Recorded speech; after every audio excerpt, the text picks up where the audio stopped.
It's been over 6 months since Apple launched the 16 Pro Max, and if you remember, I said that this was the phone that I was the most uncertain about. So now that we're actually closer to the iPhone 17 Pro's launching, how have my thoughts changed, and should you wait to get a new one? And I want to start out talking about the battery health.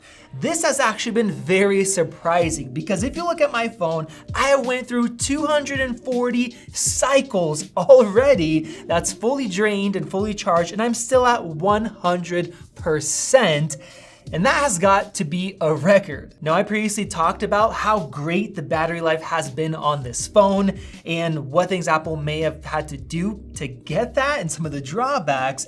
But because it has been so good, that has my mind on a different iPhone that is gonna be released, and I'll talk about that in just a little bit. Now, one of the most annoying things about this iPhone in the last 6 months has been its display. Now, the actual screen is beautiful, it's bright outdoors, the HDR is good, but the ceramic shield that Apple keeps making stronger against cracks, that has stood up, but the scratchiness of this phone, yes, I'm gonna use scratchiness, has been horrendous. I showed off all of the scratches. I've gotten more now, and thankfully, even though I've dropped this on the screen, it hasn't cracked, but the scratches are really bad. And Apple actually had a new technology, a screen coating, that is finally supposed to cut down on the scratches that you can get while still being strong. Well, that looks like it has been canceled, maybe delayed for the future.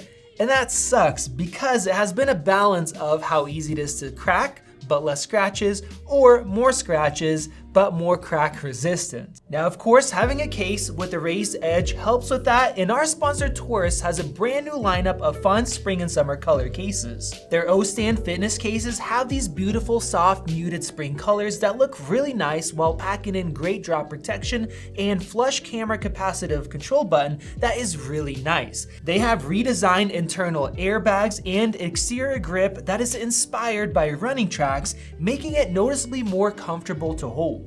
These ultra-thin fitness cases don't compromise on functionality, so you still have that 360-degree rotating O-stand, allowing you to use MagSafe while having a stand for any orientation and use case scenario you may need. These vivid O-stand air cases feature air-filled guard corners that protect your phone from accidental drops without being bulky. TORRAS is the original designer of the O-stand shaped case that spins in any direction that's used as a stand or a ring grip. So go ahead and check out the O-Stand Air and the O-Stand Fitness case using the links in the video description below. Now, before I get into some positives, there's a couple things that I'm still frustrated with.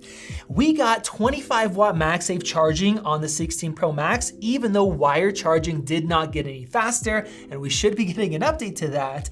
But there still are not a lot of accessories that make use of this. So I'm still using my old MagSafe slower accessories, even though this phone is still capable of better speeds, and it just makes no sense why Apple is not releasing accessories for this phone when they have a market for it, unless they don't think it matters, which is just really weird. Now, with that, I talked about Wi-Fi issues, and I spent so much money upgrading my home's Wi-Fi to Wi-Fi 7, and for some reason, this phone is still having issues. I thought it was a certain brand of routers. I bought 2 of them, it would disconnect. Then I swapped it out for another brand, and I'm still having issues where my phone will be connected to Wi-Fi but not getting a signal. Now, it came out that Apple decided to cheap out and put in a weaker cellular chip that didn't have all the Wi-Fi bands to save some money compared to Samsung when their flagship devices. And what I'm noticing is some of my other devices, they're not having any issues, while this thing is. So let me know down in the comments if you had any issues with Wi-Fi 7. Now, thankfully, with the iPhone 17 lineup, they are gonna be using their own chips, and that has me hopeful that these issues will get fixed. Plus, we'll get better efficiency. Now, the cameras on here are really good for the most part. Portraits look great. The algorithms seem like they've been getting better. The photos overall, not a lot of complaints. Now, I do want some updates at this point. Some things are just long in the tooth. The ultra wide, which I talked about, the quality, even though it's 48 megapixel, not being that big of an improvement. And for video quality, it still is not good. You definitely notice the difference. I've kind of been avoiding that for video. I don't know if they're gonna change anything with that, but we do know that we are gonna get 48 megapixel for the telephoto, which I cannot wait for. And the front camera also is finally gonna get an update to 24 megapixel. So I think that the newer phones are gonna be quite a bit better, also with the chance of finally getting 8K video when Samsung is so far ahead. They've had it for a long time. It started out kind of sucky, then it actually got quite good. So it seems like Apple is just playing catch up and they're just being very slow. And that brings me to my overall take on this phone after 6 months. It's a good phone, but it is boring. I will just call it a boring phone. We're seeing Apple stop innovating, stop updating, and they are just being slow and boring. And unfortunately, Apple earnings just came out. They're making a ton of money. People are still buying the phones. And if people are buying the phones, they don't have a big reason to give us huge updates. They just do such slow iteration.